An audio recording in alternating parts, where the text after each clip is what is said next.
Hello YouTube, this is my latest project, and this is my 1896 Mauser in 6.5 Swede, original 6.5 Swede, and that's this round right here. Now the 6.5 Swede, or the 6.5 by 55, was developed around 1891, and a committee that was being put together developed a cartridge for 3 different countries: Great Britain, Norway, and Sweden. Well, Sweden went with a Mauser action. Great Britain went with, of course, what ended up becoming the early version of the Lee Enfield, and Norway went with a Krag. So when Sweden adopted this gun here, originally they were produced not in Sweden, they were produced in Germany for the first 4 years. And the first gun to come out, of course, was the 1894 Swedish carbine. And then in 1896, this gun came out. So for 4 years of this gun's life, from 1896 to 1900, they were produced in Germany. And they were German-made Swedish Mausers. And then after that, Sweden took over and produced them well up until after World War II. And the 6.5.55 or 6.5.55 Swede became not only a great military cartridge, even though Sweden, here's a cartridge that wasn't really used in combat, but it is so well known that it became a very good sporting rifle round. And one of the reasons is it's a very, very powerful round with very low recoil. The commercial loading these days is about a 140 grain bullet, roughly 2,600 feet per second. And in Sweden and over in Europe, it is still by far one of the most popular cartridges. They use it on deer, reindeer, and they do shoot moose with it. It's considered to be that good of a round. As a sporting rifle here, you do see them, mostly sporterized military rifles, although there were quite a few commercial guns made. And you do see them occasionally. Ammunition is relatively available. Reloading supplies is relatively available. Brass is easy to get. Bullets are easy to get. And they make an excellent hunting rifle. Now this rifle here, this rifle has a good and bad story. This is an original German-made numbers matching Swedish Mauser. The sad part was that it was sporterized. In addition to whoever varnishing the stock, which was not a big deal, it's got some very nice wood on it. The barrel was cut only a couple of inches, and what a lot of us have been speculating after looking at this is you can see the barrel has been trimmed down. These were originally a little bit longer. If I'm not mistaken, they were 29 inches. Well, this is about 3 inches short, and the reason for that is because reading and deciphering the barrel disc, which all your military Swedish Mausers had these discs, and you can see mine is still present, is that after deciphering it, it showed that it had a bad bore. And it was my guess that the barrel was cut because the bore was bad on it.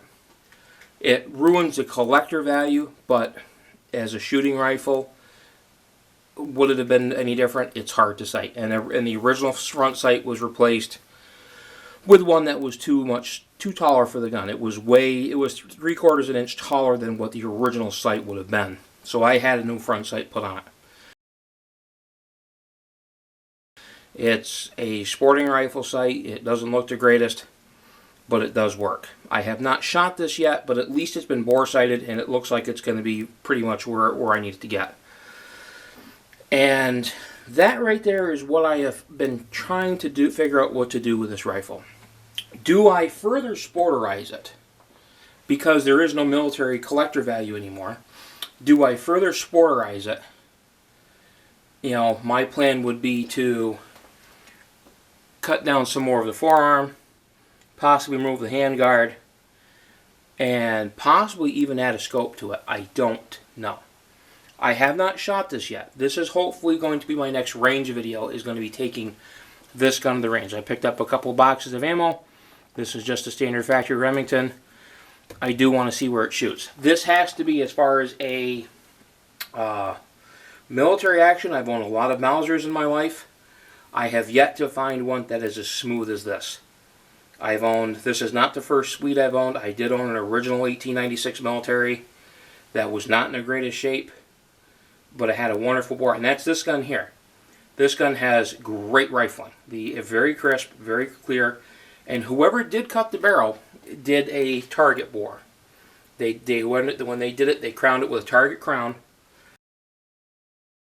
So hopefully it will be more accurate than what it was supposed to be. I won't know until I shoot it. And then I'm going to have to decide what I want to do with it. Would I hunt with it exactly as it is? Yep. Yes, I would. Most of where I shoot is no more than about 200 yards. It would be a bit heavy for a hunting rifle, but would it do the job? Absolutely. As long as it shoots commercial grade ammo without a problem, and I can hand load for it and get some real accuracy out of it out to 200 yards. Would I hunt with this gun? Yes. The Swedish Mausers are known, and 6.5 by 55 in particular, for being an excellent cartridge out to 300 to 400 yards. I don't really have a place where I would shoot that far, but I would very, very much like to try this gun for hunting season. And there would be the thing. This would make an excellent, if you could find one of these, would it make a really nice, cheap deer rifle? Absolutely. And especially in the cartridge it's in. It's not going to punish you. It's not going to beat you up. If you've ever fired a 308 in a short rifle, you'll know even in some of the compacts, 308 it's not overly punishing, but it's not something you're going to do all day long. Then you get down to 7mm Mauser, 7mm 08, and then rounds like the 6.5, 55 Swede, which the closest comparison to this these days, 6.5 Creedmoor. It is basically, this was the early version for decades and decades and decades of what the 6.5 Creedmoor is now. And there's the thing. Do you go out, I mean, personally, if you wanted a nice little light, new rifle in that, I would find a 6.5 Creedmoor. But I do want to see what this gun can do. And the history behind it. Again, it's a numbers matching German-made Swedish Mauser. And I did get it for next to nothing. I got this gun for hundreds and hundreds and hundreds of dollars less than what it would go for, because of course no one wanted it. And it's something I've been told, if I was to replace the barrel and put an original barrel on it, I could have a much more desirable gun. But then it would be an all-original military rifle again, because it would be a different barrel from a different gun. Might not even be a German-made gun. I don't like doing that, so I'm probably going to leave it as it is. So there it is, YouTube. This gun I have this gun here to use and to shoot. I just don't know what the future of this gun is going to be. Do I throw a military stock, or do I keep the military stock and sporterize it if it shoots really well?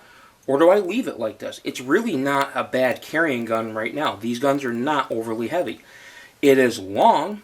The barrel is about 26 inches. I would like it down to about 24, but I don't want to cut the barrel again.